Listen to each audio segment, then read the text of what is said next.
You're listening to the Utah Checkdown podcast. And now your host, Josh Furlong.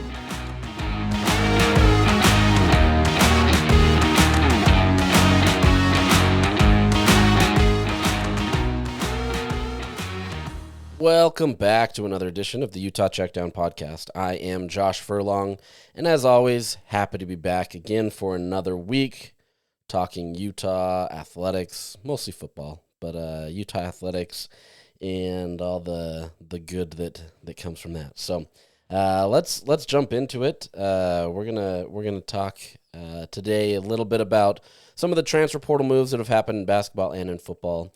And then we're going to do the bulk of this episode being a defensive breakdown of each of the positions.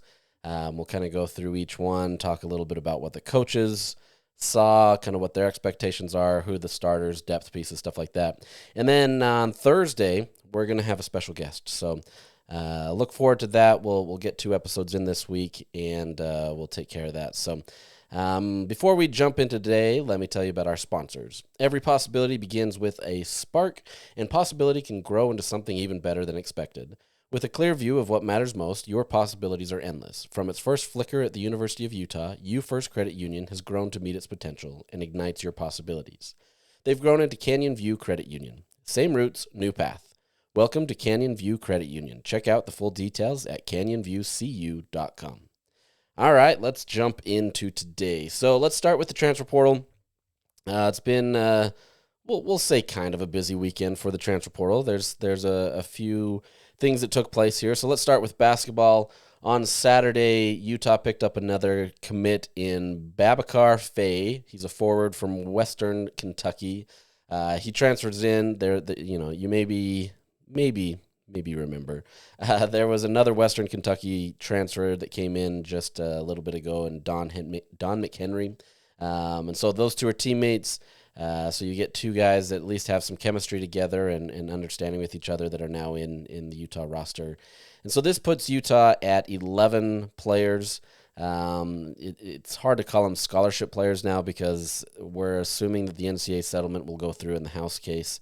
And this will essentially make it so that everybody, to some extent, is getting some sort of benefit. So there's no longer going to be a head count.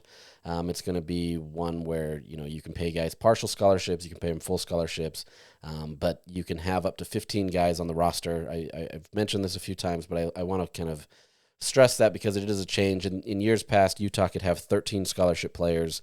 You could have more than that as walk-ons, obviously, and Utah generally did. But now you can have up to 15 players on the roster. So Utah's at 11. You have room for 4 more, and you do get another talented guy in Babacar Faye. So he's originally from Senegal. He's 6'8", has spent time as a center at Western Kentucky, and that's generally what you're going to get is more of a small ball situation in the lower division. But there's potential here where he could play center, but Utah's obviously going to want to have guys that are going to be bigger. Maybe not, right? So far it's been a lot more forwards. There's been a lot of these 6'8" guys that are being in there. So maybe Alex Jensen wants to be a little bit more smaller in what he's doing. I have to imagine that they want to get a center. They were in the mix for a couple weeks ago, but haven't been able to get there. So there's still going to be a need for a center, trying to get some taller guys closer to 7 foot, but it has to fit, right? Like you're not just going to go poach some guy that you feel doesn't really fit the system. And you're starting to see Jensen really kind of hone in on a lot of these guys that are athletic, that can move the ball quickly, they can get up, at the rim. They can do a lot of things that are different to kind of what Utah's had the last few years. So, I'm curious to see how this goes, how this really develops.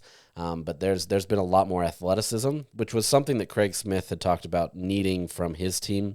He needed more athleticism from his guys, top to bottom, right? He had a few guys that obviously were there, but it just wasn't the same from 1 to 10 or whatever it may be. Obviously, rotations are generally 8 to 9 as you get deeper in the season. But where Utah's at, I would assume they feel confident in kind of where they're at, right? I haven't had a chance to talk officially with coaches and and that situation. But you've got a lot of depth in terms of what you can do in the forward position, especially. A lot of these guys have played. They can play that 5-man, which, anymore you can get more of the small ball, but they're just trying to get more up and do a lot of stuff there. So Faye, he didn't play a ton last year. He had a season-ending knee injury. I believe it was an MCL injury 10 games into the season. So he is coming off the injury. Curious to see kind of his impact there. But the year before, he did play mostly at center, did a lot of work there, and was effective. So we'll see what happens. But there's a lot of depth here. There's a lot of depth in what Utah can do. They can mix it up, whether it be 3 through 5 in terms of the positioning and have a lot of length, or they can be small ball depending on how they want to go with some of those things. So either way, this is a team that has definitely been improved on paper. The athleticism has improved. Like I said, guys are jumping out of the gym, and assuming that this culture can come together and guys can come together and not just, have struggles that way, especially when you're bringing in essentially brand new players at every single position. Outside of Ibi Traore and Keanu Dawes, this is an entirely new roster. So, that always is tough. I would assume, based on kind of how you're bringing in this many people in, it may take time to gel, right? Like you see that, especially when you have to bring in this many new players. But by conference play, there's real potential here that this team could be really solid if everything goes as planned, right?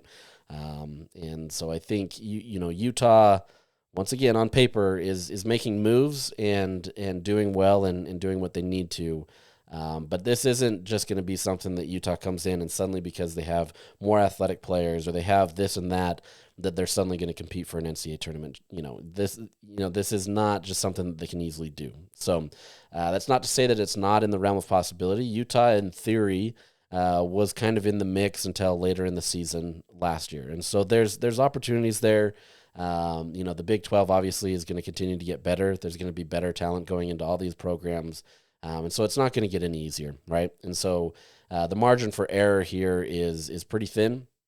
And, Utah fans understand that. That's where it's been and just kind of what's taken place. But I think there's a lot of optimism, not just only in the fan base, but within the program, that this team can make some noise, right? And if you can make some noise in year one, that's all that matters, right? I've been on the record to say that I don't think Alex Jensen has to get his team to the NCAA tournament to really kind of show what he can do.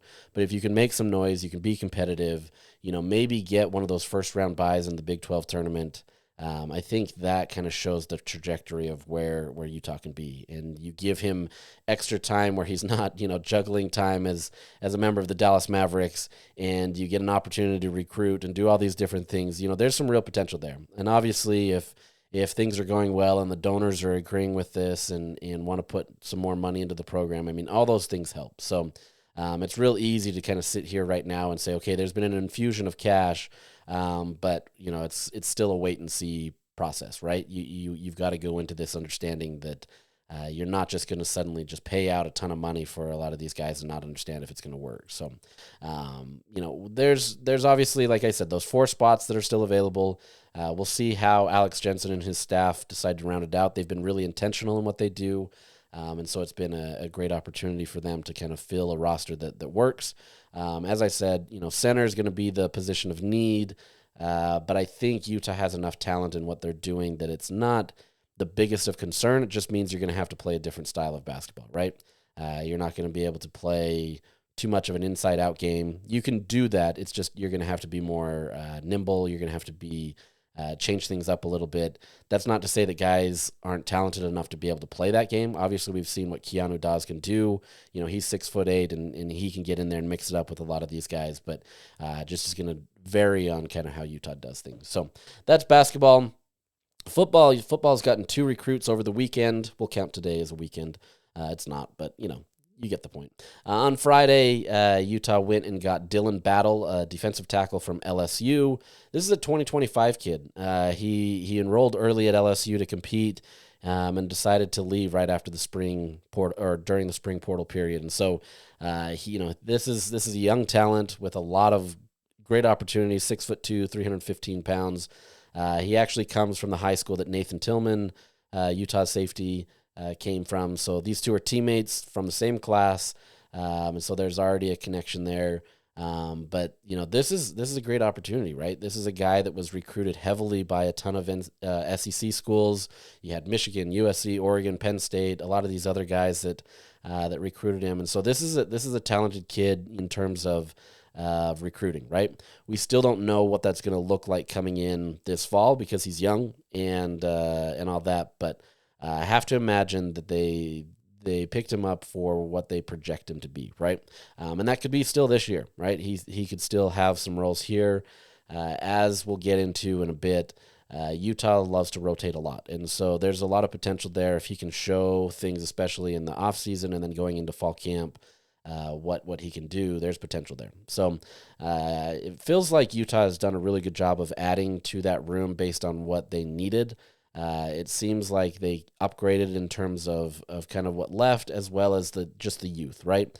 And it's easy to say that in the past that he's a freshman, and so we've got opportunities to develop him. That doesn't always translate. Obviously, a guy can transfer, and it's tough, and so.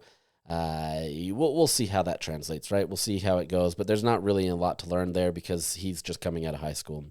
And then this morning, Utah finally got its wide receiver that they've been looking for, Tobias Merriweather.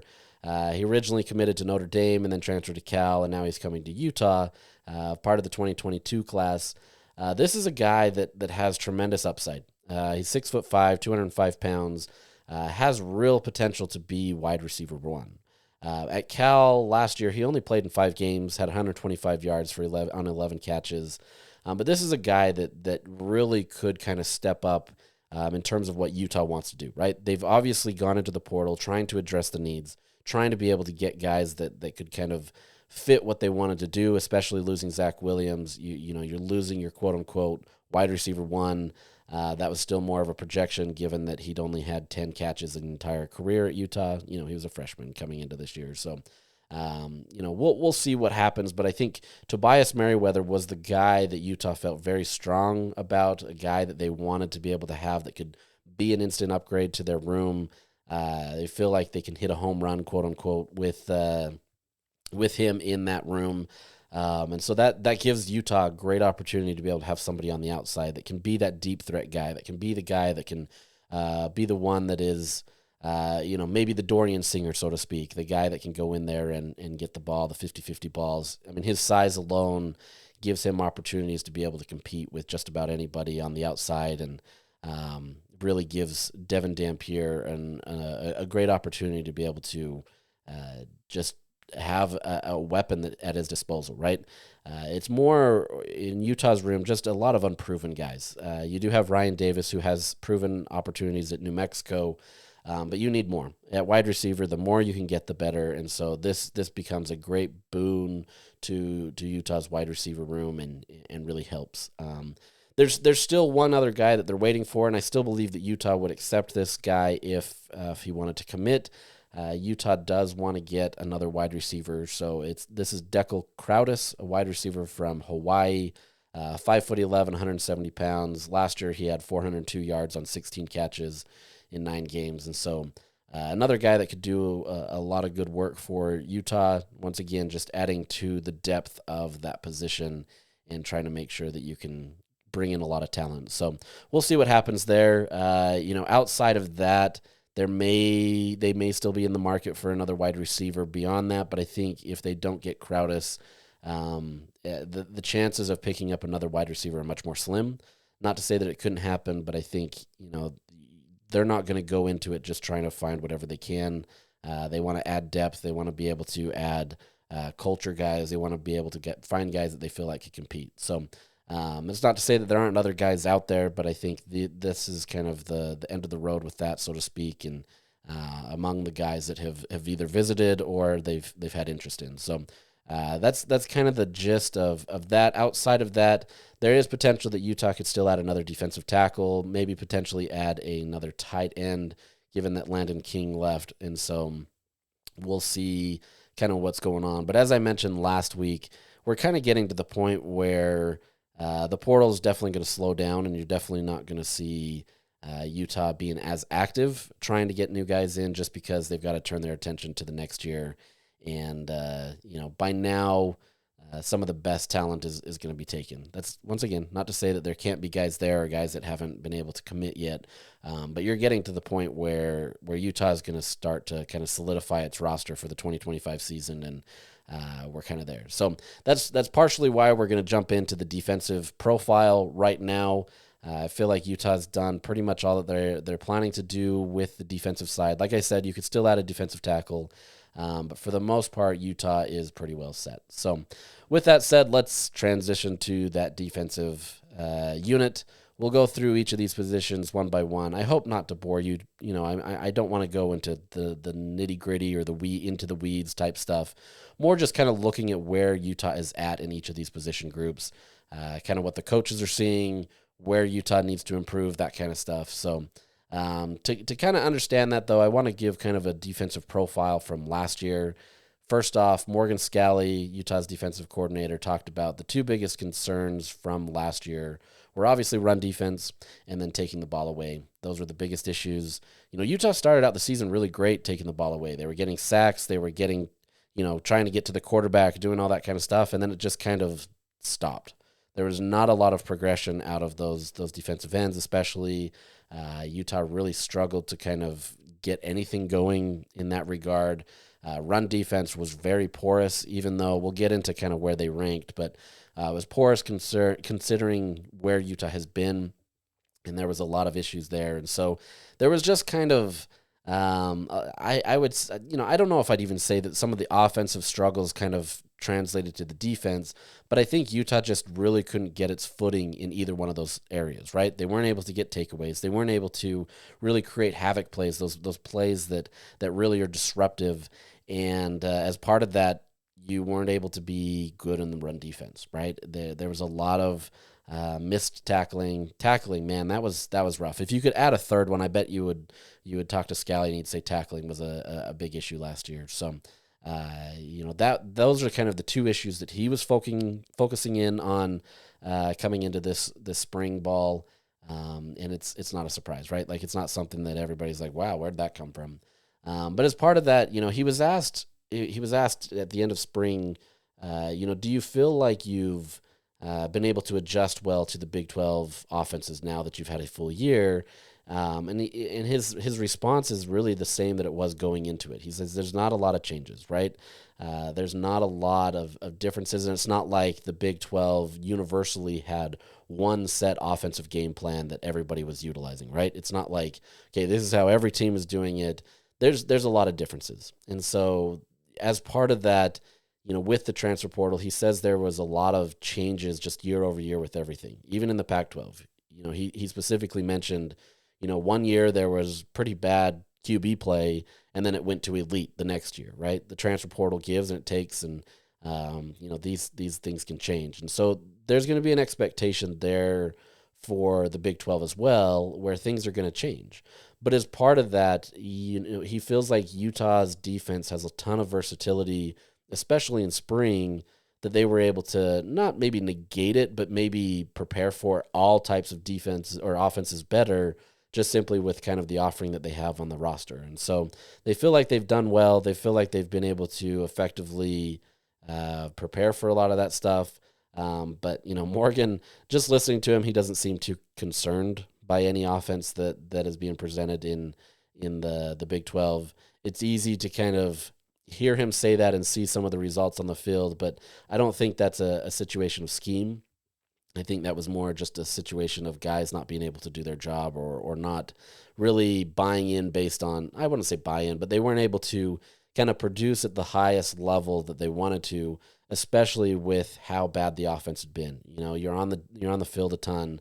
The defense had a ton put on their plate, and you kind of break down, right? It's hard to quote unquote win one for the Gipper if the offense isn't doing anything. So it's hard for guys to kind of be all in. Some guys were coming back off of injury, trying to rehab, different things that way, and it just kind of collectively kind of broke down. But one of the things that he said it's behavior, not scheme, that wins championships. And so I don't think he's concerned about necessarily what they throw out there, right? Utah obviously has been a very heavy man program.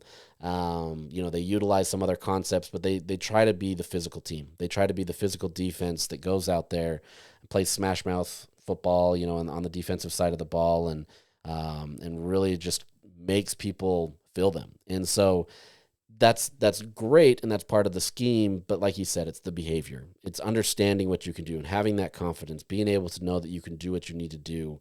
It doesn't matter if you're young. It doesn't matter if you're a vet. If you're not going to have the right behavior, that's going to be the difference, right? And I think that goes more and more in sports than people realize. The mental side of things, or the behavior side of things, plays a significant role. All of these guys on the roster are talented, right? And each is going to have their flaw, and each is going to have their strengths, and so, whatever it may be. But at every level of competition, whether that's, little league type stuff or at the highest level, it's all about the mental side. My kids play competitive baseball, and you learn that, especially in baseball, that the mental side of it is going to be the real difference. Baseball, from the time that you play, machine pitch or coach pitch, whatever it is, all the way to Major League Baseball, it doesn't change a ton, right? Obviously, it changes in the sense that pitchers get faster. It's harder to hit a ball, those types of things.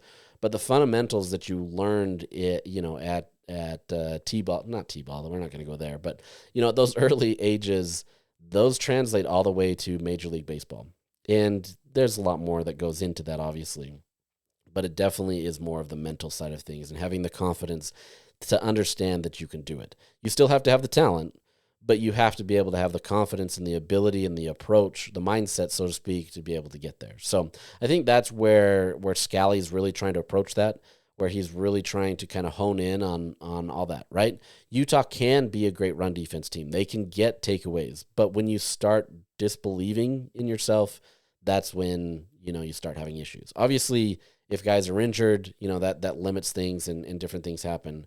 But if you've got the talent and you've got the players to be able to do it, which Utah believes that it has, then, it's all about the mental side of things. So not to wax poetic on all those types of things. Maybe we're getting a little too long on that one. But looking at kind of where Utah was last year. So scoring defense, they ranked 25th in the country, second in the Big 12, only allowing 20.7 points per game.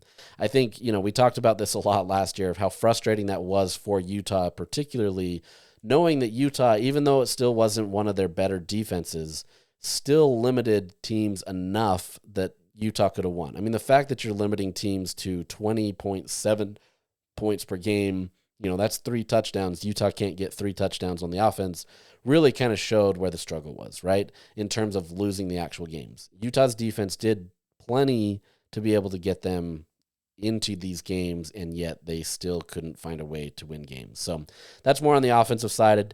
When we profile the offense, that's going to be an interesting conversation. I think most people will just gloss over last year, as you probably should, but it's still important to look at. So from that vantage point, Utah has ranked 18th, in 2023 and 27th in 2022. Scoring defense, those numbers are tough. Depending on what's going on. Obviously, in those last years of the Pac-12, there was a lot of teams that put up a ton of points just simply because of the offenses that they were there. Those were those elite quarterbacks that you had, the Caleb Williams, you had, a bunch of the other guys, Bo Nix, all of them that could put up a ton of numbers. So pretty similar to where they're at. That one was not the concern. The biggest concern, obviously, was run defense. And despite how bad it was for Utah, they only allowed 129.4 yards per game, which came out to be 35th in the country or 5th in the Big 12. The crazy thing, though, is it was a massive drop-off from the year before, where in 2023, Utah ranked 4th in the country in run defense. They ranked 18th in 2022. Now, once again, there's a little nuance there, seeing that most of the teams that Utah played were very pass-heavy. And so I don't want to say it's easy to kind of inflate those numbers and say that, Utah didn't have to stop the run, because those teams were definitely dominant in the run defense. And so it's just different in how it looks, but those don't always translate as a one-to-one kind of look, right? So either way, Utah definitely took a step back, going from 4th to 35th in the country in terms of what they were able to do defensively in the run game. Some will argue that the Big 12 is more more physical, especially in the run game. And you could have some argument there, but I would say that it was more on Utah just not having sound technique. Clearly the tackling was poor. They weren't taking the right angles, trying to go for arm tackles, those kinds of things that really limited Utah's ability there. Pass defense. Utah allowed 200.3 yards per game, which ranked 39th or 5th in the Big 12. It was actually a massive improvement from 65th the year before and 60th the year before that, so 23 and 22. Once again, going up against more pass-heavy offenses in the Pac-12. But still, Utah definitely improved in that regard. Their corners and safety, they did well. Still areas to improve upon, but improved there. And then just to kind of round that out, you had total defense averaged 329.7 yards for 29th in the country or 3rd in the Big 12. So you had that. The other big-ish areas, just kind of looking at a lot of this was an interesting stat from last year. Utah was one of the best teams in the country at third downs, stopping third downs. So they only allowed 27.4% of third down conversions, which was 3rd in the country, obviously 1st in the Big 12. That's a big jump from – no, sorry, I was looking at the wrong stat. It's a slight jump from the year before at 8th, where they were in 2023, and 15th in 2022. The notion that Utah hasn't been good on third downs is just not there. Anybody that still believes that Utah struggles in third downs clearly doesn't watch a lot of other football, because a lot of teams struggle with stopping third downs. So Utah is one of the better teams in the country, and they've continued that. If anything, they've continued to improve year over year. So you have that. Now, the big issue, though, is those fourth down conversions. And last year was just kind of a mess. Utah ranked 91st in fourth down conversions. Basically, teams, and admittedly in the Big 12, teams went for fourth downs a lot more than we saw in the Pac-12. I don't know if that was just a one-year example or if that's more indicative of kind of how the coaches are in the Big 12. Either way, Utah was not good. Once you got into fourth down, it was almost a guarantee that Utah was going to give you the first down. Some of those are obviously different. Some, being fourth and short, fourth and inches type scenarios. Others are going to be fourth and long. Even then, Utah still couldn't stop it. Utah allowed 57.14% of all fourth down conversions. So, like I said, you had more. You had a high probability. Almost to the level where 2 out of 3 times that you're going to get that first down on a fourth. So Utah was 26th the year before, 16th the year before that. So they've been much better at fourth down conversions, but they've been slacking. So for as good as third down conversions have been, Utah has been pretty terrible on fourth down conversions. So you've got that. And then lastly, red zone conversions, they allowed 80.65% for 48th in the country. And in sacks, they only got 24 sacks last year, which was 73rd. So 2 big areas where they needed to improve and kind of work there. Now, those numbers kind of change a little bit when you look at the Pro Football Focus numbers. Defensively, as a unit, and in Pro Football Focus looks a lot at kind of schemes, how a player did, tackling, pressures, coverage, that kind of stuff. And so there's a lot more that goes into it than just kind of your standard stats. They're trying to do things that help understand kind of where, it tries to norm or equalize it, right? Where you can look at a team in the SEC and look at a team in the Big 12 and try to kind of equalize that to a certain extent. There's never going to be a perfect metric, but PFF tries to get there a little bit in terms of how they grade things, have people watching these games and try to do it that way. So in terms of how that goes, Utah's defense ranked 51st in the country last year, which I think is, whether you agree with the grading or not, I think is probably a fair estimate of where Utah was last year. They clearly had some strengths and were relied upon to be able to keep Utah in games, despite Utah's offense trying everything it could to not keep themselves in games. But they weren't the best that they've ever been, right? And so I think 51st is probably an accurate depiction. Run defense, they graded out as 49th in the country. Still, once again, probably accurate, just based on where Utah has been in the past. Tackling, this kind of shows the most at 127th. That's where they rank. So they were one of the worst teams in the country in FBS in tackling in that showed out, right? Like, we understand that. Like I said, taking bad angles, arm tackles, just being in the wrong spot. There's a lot of problems there, which led to some frustrations there. And then in terms of pressure, looking at getting those takeaways or those havoc plays, they ranked 84th. It just wasn't as good. And then coverage grades, they ranked 42nd. So you can kind of see the holistic picture of what Utah was there with just those 5 grades alone. I think that paints a pretty accurate picture of this defense. So, as much as we talk about the struggles of the offense, there were struggles on the defense last year. I don't think those struggles necessarily are an indication of where this team is going. I think it was more just kind of a situation based on last year, right? A one-off, so to speak, that I think Utah's defense continually produces and does well.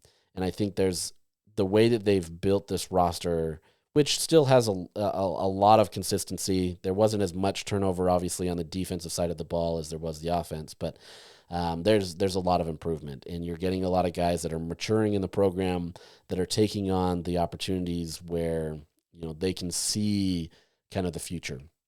A lot of these guys on the defensive side of the ball, you'll see them stay more with Utah simply because of what Utah's been able to do to send guys to the league, right? And so, while there's money being thrown around at some of these guys, and some guys will chase it, a.k.a. Cam Calhoun going to Alabama.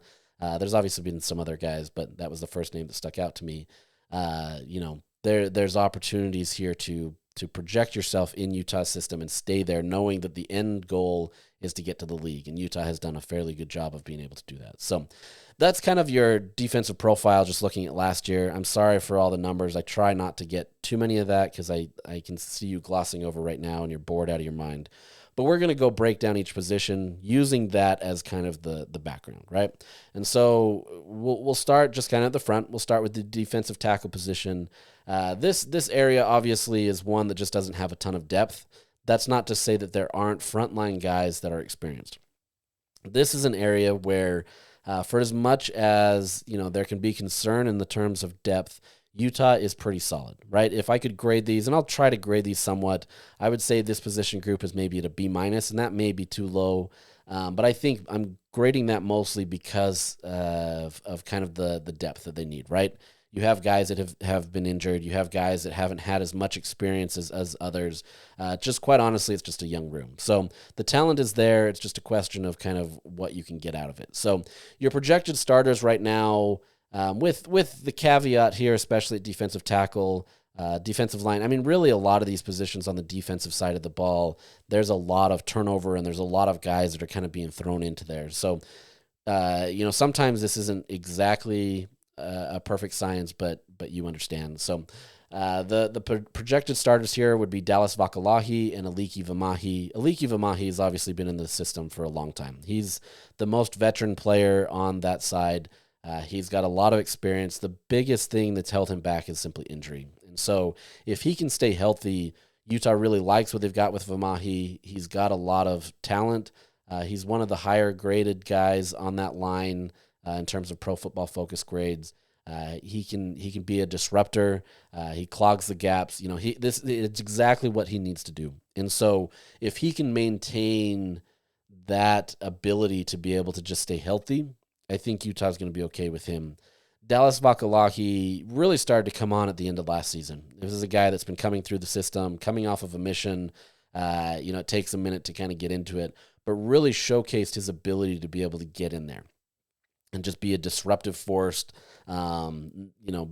Can clog the holes as well, but he's more than that, where he's actually disrupting a lot of the plays. He's getting in there. He's the guy that you're looking to be that havoc play guy, right? Like, he's going to come in there, mess up whatever the offense is trying to do.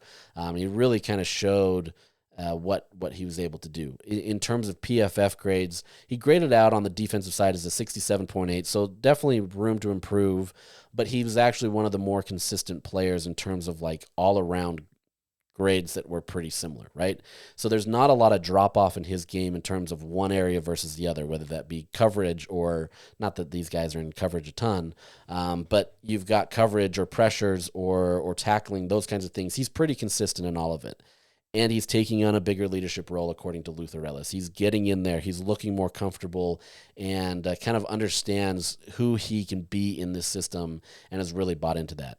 He, as I've said with that leadership role, for him being kind of one of the, he's not younger, but he's more younger in terms of class, that recruiting class, then he comes in there and he's helping a lot of these other guys, and he's been a great voice in that room. It's what Utah needs. These aren't the guys that have to be the ones that get all the attention. They can be at times. Junior Tafuna and Keanu Tanavasa, they love to be a little bit more vocal. But these guys, if you didn't even know their names, they'd be fine with that, right? They want to get in there. They want to muck things up and just really kind of own that game. So you've got those two guys that are going to kind of be your starters. But with that depth, you're going to see a lot of rotation. And so I call these the rotation players, guys that are probably going to factor into it.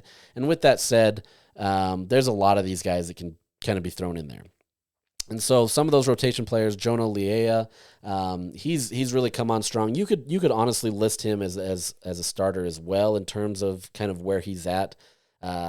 He's maybe a little bit more undersized in terms of some of these other guys, but he's got the potential. He's really making the progress that needs to come.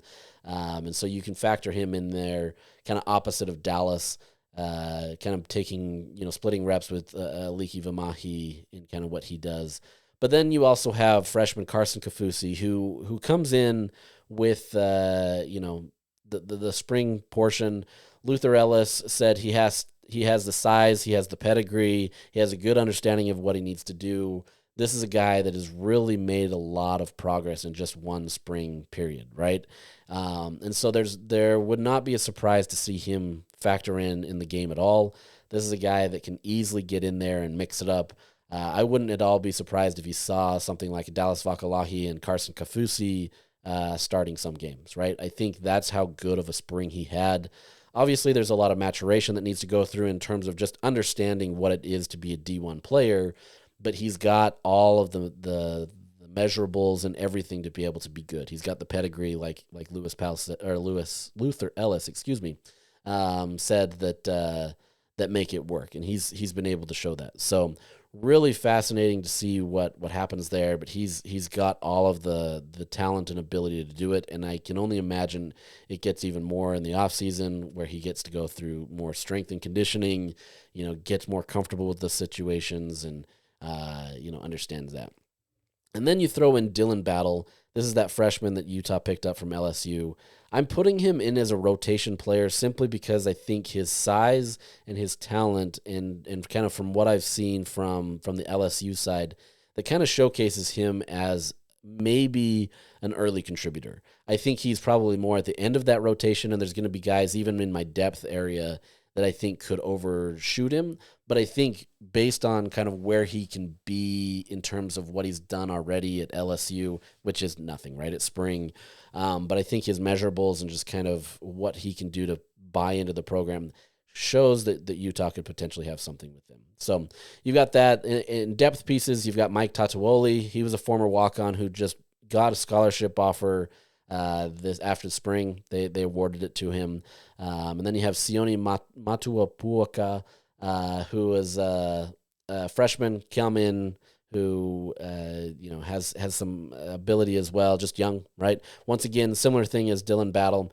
Opportunity there. It's just a matter of what you can do. Luther Ellis feels confident in him and what can be done there. So really, some of those rotation/depth players, they're going to be interchangeable. But for the most part, you're going to see probably 2, 3, 4 guys that are in the mix on a weekly basis getting that in. Utah loves to rotate, so a lot of these guys are going to get in there and kind of mix it up. But definitely Dallas Vakalahi, and assuming that Vamahi stays healthy, those will be the 2 guys that kind of lead out just based on where they're at. So a good situation for Utah. Once again, they're more just young in terms of not having as much playing experience in that position at the D1 level. But they've got a lot of talent, a lot of guys that has tremendous upside. But we won't see that really until we get on the field. So that's one that's still a wait and see, which is why I kind of graded it as a B- where they're at. I think they can be a much higher grade, but just based on on the youth and just kind of unknowns that kind of leads it there. So let's go to defensive end. Maybe too low of a grade as well with a B, especially with the talent and the returners that Utah has there. But I think until that unit can really showcase that they can provide a ton of pressure or they can get sacks, I think this still has to be kind of a wait-and-see approach. And Utah, for the most part, has been that way for the last few years, right? The defensive end position, there's no shortage of talented players, whether that be Connor O'Toole or Van Fillinger or some of these other guys that have come through the program recently. The only problem has been health, and it's been just being able to create havoc plays. And there's been a lot of conversation about that, trying to get more, trying to get everything out to be able to get there. And it just hasn't been as much. Jonah Ellis did it a couple of years ago, and you had him opposite of Logan Fano when he was healthy. I mean, there was a lot of disruptive play there, and Utah did really well, but Utah needs to get back into that. And so for that, Utah has the talent. They have the depth. They've got a ton of opportunity here, but it's still kind of a wait-and-see situation. So the projected starters here, there's two defensive ends, but Utah's going into this with essentially 4 starters. You've got Logan Fano, who's still he's rehabbing still, even though he's fully rehabbed. They want to keep him healthy. He was playing gingerly last year. That's the way that Lewis Powell put it. He said it was kind of a struggle to kind of get him to play, to the full level, to the full depth of kind of who he is. Obviously, he played the whole season, came back faster than most expected based on the ACL injury. The fact that he could go a whole year shows that, there's potential there. But Logan Fano obviously is going to be one of the biggest names coming out of that room to be able to kind of be the focus of the team. And if he can have the year that he had, before his injury, Utah's in a good spot. I think he can be your disruptor. He's got the power. He's got the ability to kind of get into the backfield to get to the quarterback. It's just more staying healthy. And so the fact that he's been able to do that a year, is seemingly fully rehabbed, didn't go as hard in spring to make sure that he was okay. Utah feels confident with him. And then beyond that, you've got Cash Dillon, who was a freshman last year. You've got Paul Fitzgerald and John Henry Daly, who are coming in as transfers from Utah State and BYU respectively. All 4 of those guys have performed very well in spring, and they feel very confident in what they've got. John Henry Daly was a guy that Lewis Powell said actually probably he had the most winning matchups in spring. He was a guy that was able to get to the backfield the most, and so you have to like what he says there.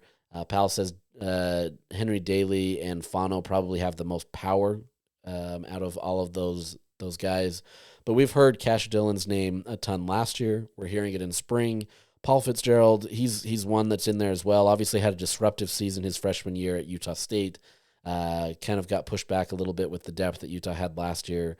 But you're starting to see a lot of this emerge. And so the fact that you have 4 guys that are interchangeable only means good things for Utah. If anything, that also puts a lot of pressure off of Logan Fano to make sure that he's not kind of the only guy that has to get it done. But if he's producing, they're going to use him, right? Either way, they still have the depth. They've got the talent to be able to mix and match, kind of utilize it in a way where they can have maybe some more finesse players in certain situations, guys that need to be, bull rushers, guys that need to get to the QB faster, those kinds of things. Utah has kind of a mixed skill set there that helps there. So you're pretty solid on your starters. Those 4 alone give you enough to have a great grade. If you were grading this, an A-, I mean, those are some talented players, but we have to see it happen on the field, right? And so I think there's a lot to like about what these guys do. They have a lot of potential, and really fascinated to see kind of how they move forward, especially in these rotations. But the coaches have spoken glowingly about these guys. They love what they do. They've had great springs. Now it just has to translate into the fall and into the game. So rotation players, you've got Lance Holtzclaw and Jackson Jones, both transfers. Holtzclaw comes from Washington, and Jackson Jones comes from Oregon. Holtzclaw's had more playing experience than Jones, who's a younger player. But these 2 guys have found ways to get in there as well. Holtzclaw, he rated a 63.9 on defense at Washington decently. It's not a great grade, but it's not terrible either. And so he's got opportunities to be able to factor in as well. But most likely, barring injuries or some other situations, odd-on situations that Utah needs him, Utah's pretty set with its starters and kind of the rotation there. So those guys, they may take a minute to kind of, mature through the program and get in there. Not to say that these guys aren't talented or couldn't be a factor, but I think you just see, other guys that are going to kind of get more playing experience than them. And then some other depth piece is Alex Cloward. He was a former walk-on as well who was awarded a scholarship and did well. But Lewis Powell says, honestly, the difference between number 1 through number 8 is real thin. So he feels like he's got a lot of the talent. He's got a lot of guys that can get in there and mix it up. There's not a lot of drop-off.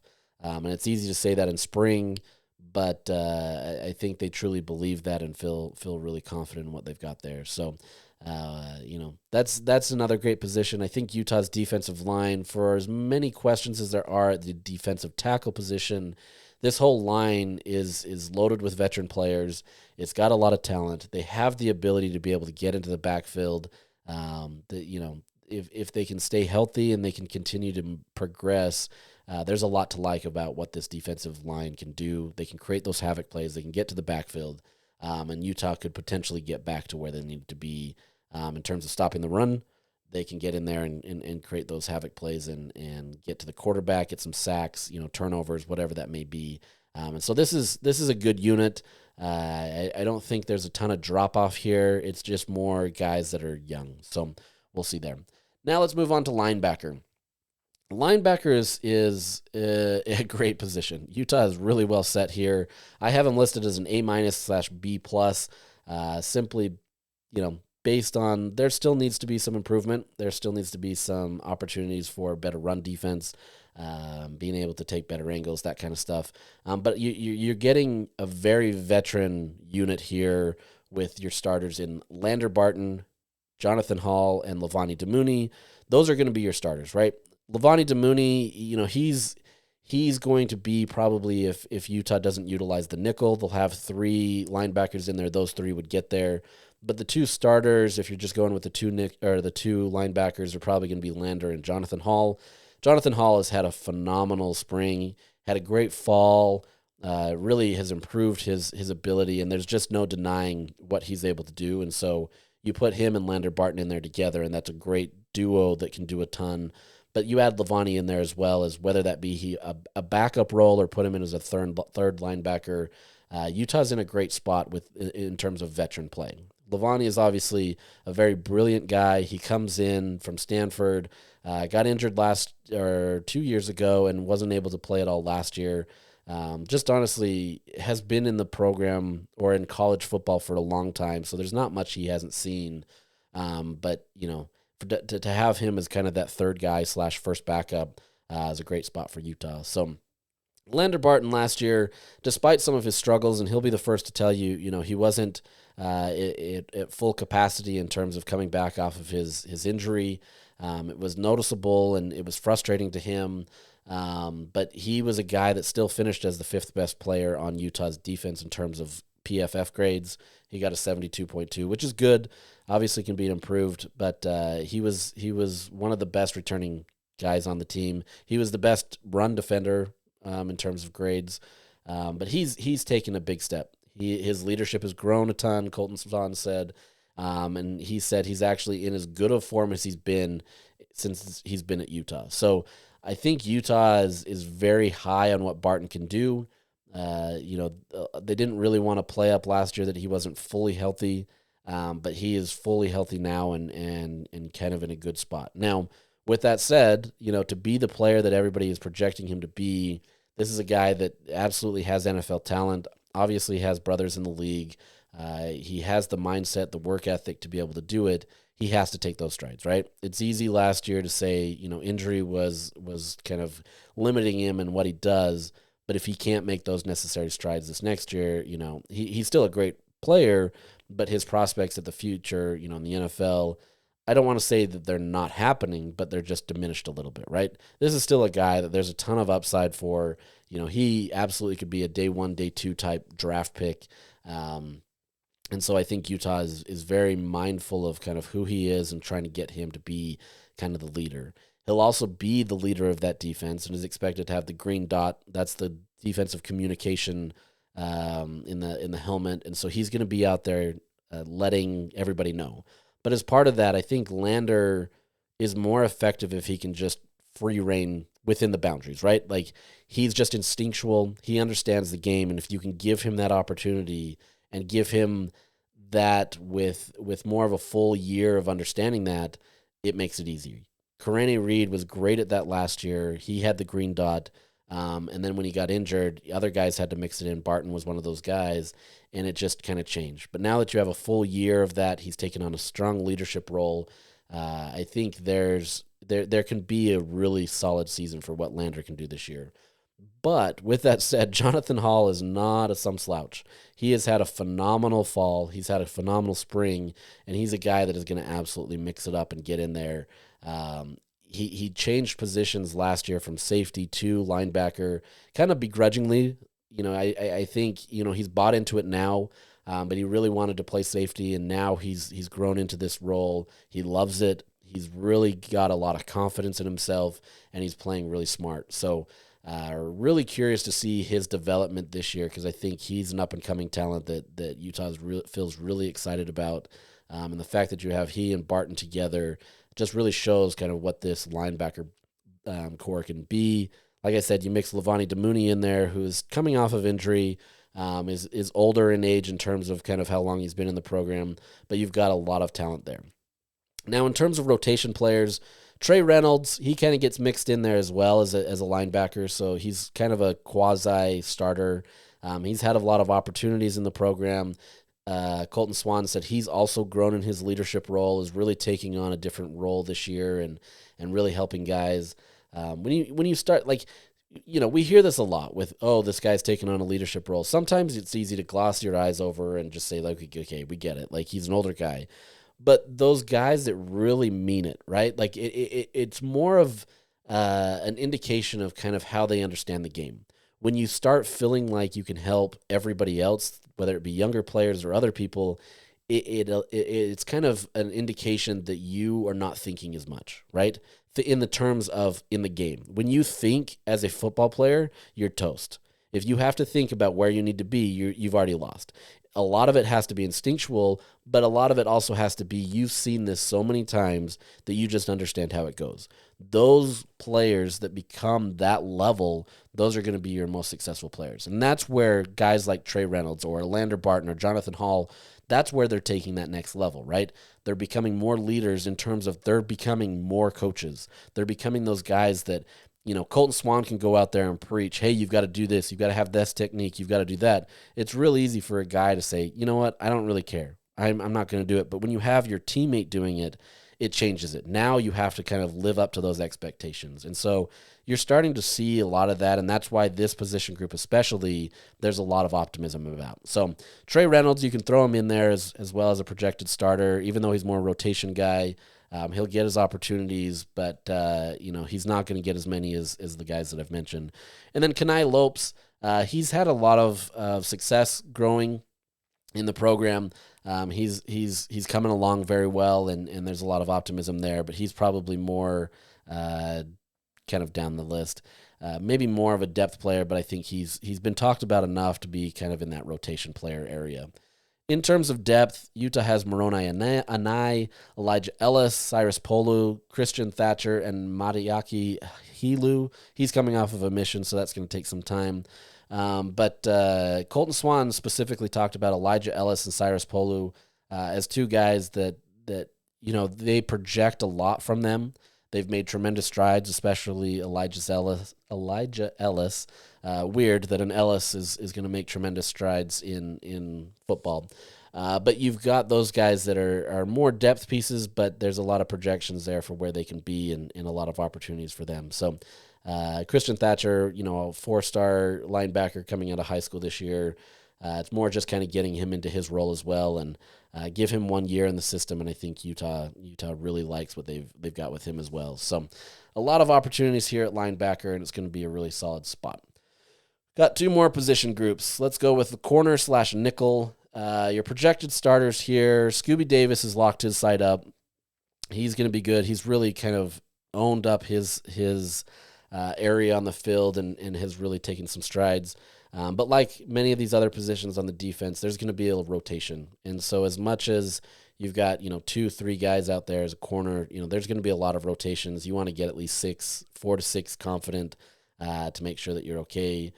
Beyond that, you've got Blake Cotton and Don Saunders, who both have transferred into the program, but have made tremendous strides and done really well. Sharif Shah really likes the way that they've been able to work and get in there. With Saunders, he wants him to be a bit more disciplined. He's got the measurables, he's got the size, he's got everything he needs to be, but he needs him to be a little bit more consistent and disciplined. Maybe he's holding on to the receiver too long or different things that way. But he did well at Texas A&M. He had a 72.2 grade in just 2 games, 70.9 in coverage. Really limited sample size, but he's been able to show that he can do it. Cotton, Sharif Shah said he's shown probably the biggest amount of growth out of anybody in that unit, which is a great sign for his ability to kind of get in there. And then obviously Smith Snowden. He's going to be a guy that is going to play inside. He's going to play outside. He's going to play nickel. He'll play whatever he needs to be. He's not coming off the field, essentially. They like what they see with him. Obviously, one of the biggest stars on the defensive side of the ball. He comes in with a 72 grade, which was the 6th best on the team last year, 70.7 in coverage. There's definitely areas where he can improve. But he's, according to Shaw, taking a lot of this on him this year. He sees where he needs to be. He sees that he can be a projected player in the NFL draft this next year, wants to be kind of that next guy where a lot of people will kind of look at him as he's too small, but he comes in there and he wants to play with physicality. And this offseason, Shaw said he's worked a ton on wanting to be more physical, and it's paid off a ton. He says a lot of people look at him as like, oh, he's not going to hit me hard, and he's coming to lay the blow. He'll come run through a guy. He's not afraid of it anymore. Not that he was afraid of it, but you get tentative, especially as a younger player. And at nickel, you're tackling a ton, and so he's learned just to be more physical. And I can attest to that watching him in spring. He just was a difference maker wherever he was on the field. You had to account for Smith Snowden. So there's a lot of potential there with him that I still think, we saw a lot last year, but I still think there's more that we can get from him. And he understands that. And, Shaw is excited about what he sees from him in what's there. So you've got a pretty solid base in terms of those 4, whatever they do. Like I said, Smith Snowden will play inside and outside, and so it's just a matter of kind of situations and kind of how they want to use him. But then in your rotation, you've got LaTristan Thompson, who has been with the program. You've got Rock Caldwell transferred over. Jackson Benny's kind of in the mix there, especially at nickel. He's been able to be a great asset there. And then Utah added J.C. Hart and Jalen Molson from the transfer portal that will factor in there. I can't speak to them. We don't know really yet. The understanding is they, will especially start as rotation players when they get here. But I don't imagine them necessarily kind of, taking out Cotton or Saunders immediately. But, it could happen, right? We'll see how fall goes. We'll see what happens with them, what their technique is, how Sharif Shah approaches them. But he said with Caldwell specifically, he says he sees flashes from him, but he hasn't translated as much into the quote-unquote game-like settings, right? This is a guy that is tremendously talented. He's got a lot of opportunities ahead of him. He's just not quite there yet. He's not a finished product. And then in your depth players, you've got Armand Bean and Jason Stokes Jr. Stokes is a freshman, comes in here. He says he's gained something like 21 pounds in 8 weeks. This is a guy that works hard. He really likes what he's doing. Excited about what he can be, and so you've got a guy that is kind of the next model, next version of kind of what Utah wants these corners to be. So Utah feels pretty set at its corner / nickel. I would give it a B grade, just simply because you've got to be able to see it, right? You've got to see to believe. They have the ability. There's still a lot of transfer pieces to come in there to kind of fully understand what Utah has. But with Scooby Davis, Blake Cotton, Don Sanders, Smith Snowden, you've got a pretty solid front line, unit. It's now just a question of what kind of depth Utah has. Can you stay healthy, that kind of stuff. But this is a good unit that Utah feels confident in. And then last, we'll call it last the best. And best being a loose term, but I would argue that safety is probably an A grade right now, simply based on kind of what they've got. Now, it's easy to kind of look at, say, maybe linebacker and say that they're probably better positioned, and you could make a case there. For the time being, I'm going to say that safety is the projected best unit right now. You've got your starters at Teo Johnson and Rabbit Evans, two guys that have a ton of experience that are really taking tremendous strides in what they do.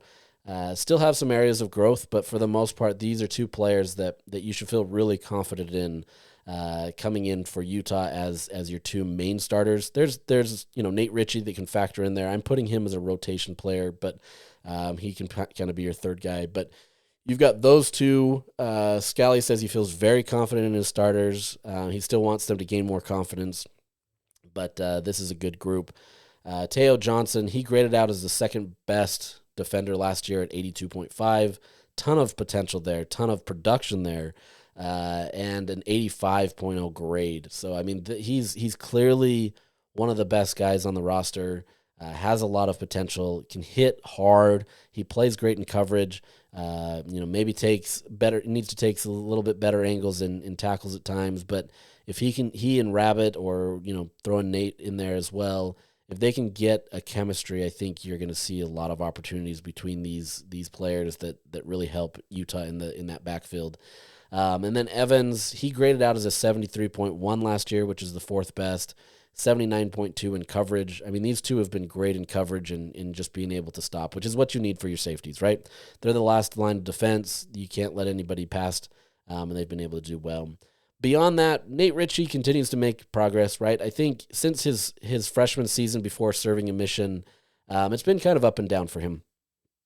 He's had some good moments and he's had some bad moments, and I think you're getting more consistency out of him as of late. As I said, Scally feels very confident in him as a starter, but I still think Teo and Rabbit are probably higher up there on him, but he's been a great asset there. Nate Tillman is a freshman, comes in there. Scally says, he really highlighted Tillman as a guy that he's really fascinated by. He says he has to remind himself that he's a high school senior because he's already mature. He's already playing the game at a high level, and he's really factoring into the game a ton. And so if you can get those four as kind of your main guys, that's big for Utah. And I think they've got a lot of potential there to be able to do that. Really curious to see what Tillman can do. I've seen it in practice, but I've also heard a ton about him and just kind of the glowing reviews of who he can be. And so if you can get him some minutes this year where you can kind of showcase his abilities, I think that's only going to help him next year, especially if, guys like Teo and Rabbit and Nate decide to pursue, further levels. I would assume Teo especially probably tries to get a spot on the NFL roster. You've got opportunities there with Nate Tillman, and I think Utah feels really confident there. And then lastly, the depth pieces. You've got Manny Fuller coming in as a freshman, and then Jackson Benny again. Like I said, he's been playing at nickel, but he's also been playing at safety. And wherever he goes, he's been phenomenal. Sharif Shah said he's the poster child of buy-in with the program. And they say it's just the tip of the iceberg from him, which is pretty crazy because he's been getting a lot of glowing reviews about what he can do. Walk-on kid, didn't have a lot of opportunities available to him, and he's just come in there and really worked hard. They believe that he can play on the outside, he can play on the inside. He's kind of similar to a Smith Snowden. He's got the measurables, he's got what he needs to, he's physical, and so they're really excited about him. So as much as he's a depth player, I think you're going to see him a lot on the field, whether that be at nickel, whether that be at safety in some capacity. That's a guy that has shown a lot of potential. So a really strong position group. You can disagree with the grades if you want. I'm okay with that. I think Utah is really looking like they've added the pieces that they need to be able to be physical, to be able to create those havoc plays, to have a better run defense. But once again, you have to see it, right? It's easy to sit here and talk on May 5th that everything is going to be great. but you have to see it on the field. But I think based on the players that Utah has, there's not a ton of weakness, right? That's not to say that they can't be or that they can't fall back or have some issues. Injuries can derail things, all that kind of stuff.